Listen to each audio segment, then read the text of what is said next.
Kidlat News Updates.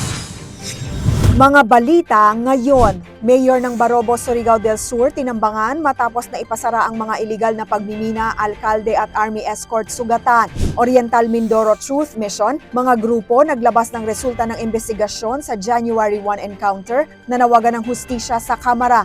2 insidente ng pamamaril yumanig sa Gensan, 2 katao patay, isa nasa kritikal na kondisyon. Ako po si Cesar Sorian para ihatid ang mga nangungunang balita sa buong kapuluan. Ngayon, Muntik nang mapatay si Mayor Ronito Martizano ng Barobo matapos tambangan ng mga armadong kalalakihan ang kanyang convoy bandang alas 4:10 ng hapon noong February 3 sa Barangay Kauswagan.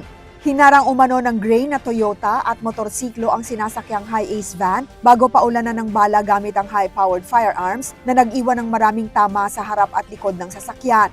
Tinamaan sa balikat ang alkalde habang sugatan sa braso ang kanyang security escort na si PFC Kevin Mark Claridad ng Philippine Army. Kapwa ay sinugod sa ospital at nasa stable condition. Agad bumuo ang pulisya ng Special Investigation Task Group at inilunsad ang hot pursuit laban sa mga suspect na tumakas patungong Agusan del Sur.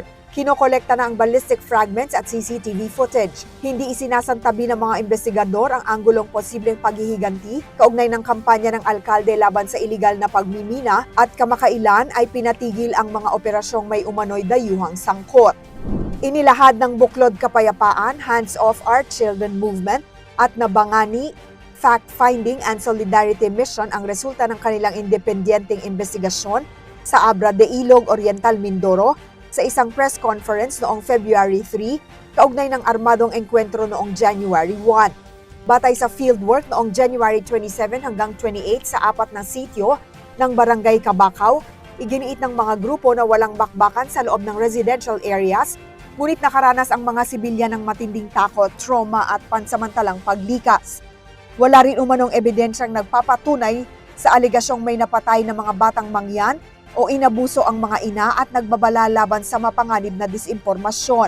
Matapos ang briefing, nagrally ang mga grupo sa House of Representatives na nawagan ng mas mahigpit na proteksyon sa sibilyan, pagpigil sa mapanlinlang na recruitment ng kabataan, paggalang sa karapatan ng mga katutubo at pananagutan na nakabatay sa katotohanan.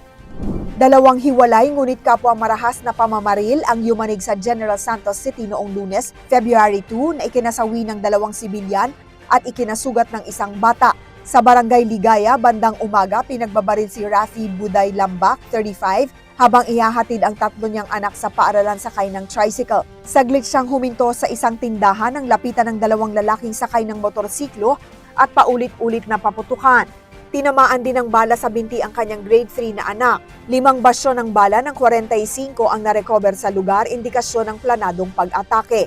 Pagsapit ng hapon, isa pang pamamaril ang naganap sa Barangay City Heights. Target umano ang tricycle driver, ngunit nadamay at napatay ng ligaw na bala ang pasaherong nurse na si Nizair Rolien Jane Aguasito.